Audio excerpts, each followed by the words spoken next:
a few days ago, this keyboard stopped working. It doesn't matter if I turn it on or off like that. And when you press this button, there should be a green light over there because it's supposed to be charging through the solar panels here. But it's charging. Charging what? Well, there's a rechargeable battery right here.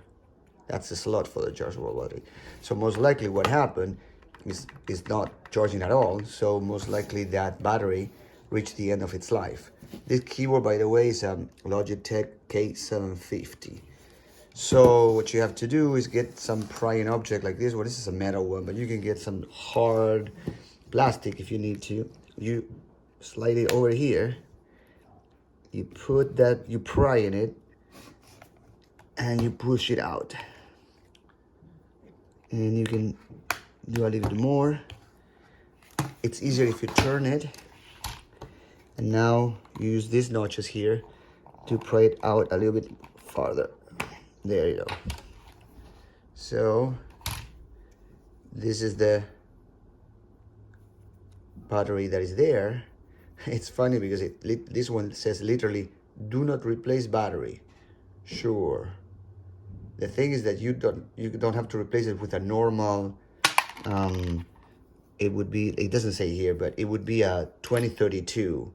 And you may know that one. I mean, there are many 2032s, many devices use 2032s, but you cannot do that, put a normal one.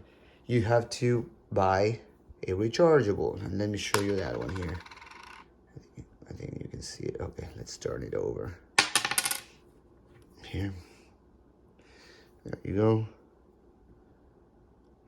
It's a Maxell 2032, ML2032. If you check on Amazon or eBay, it's like $6. Maxell, sorry, ML2032.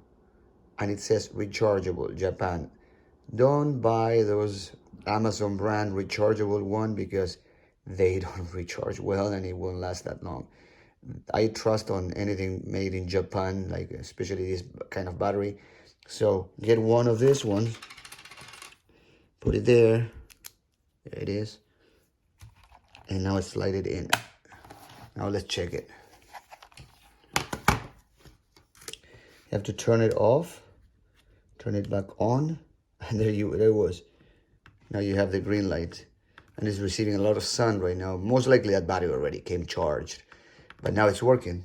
So there you go. That's how you fix it. And for $6, you can replace that battery. But again, it has to be a rechargeable one. I trust on the Maxell ML2032. That will do the job. And for $6, you will have it working again. And here you go. Look, I removed that sticker that says do not replace. And guess what? It's a Maxell ML2032 rechargeable, Japan. So pretty much you're putting the exact same thing. You're going to have it working like a brand new keyboard. So there you go. That's how you fix it. And please subscribe. And I have a bunch of videos to teach you how to fix other things at home.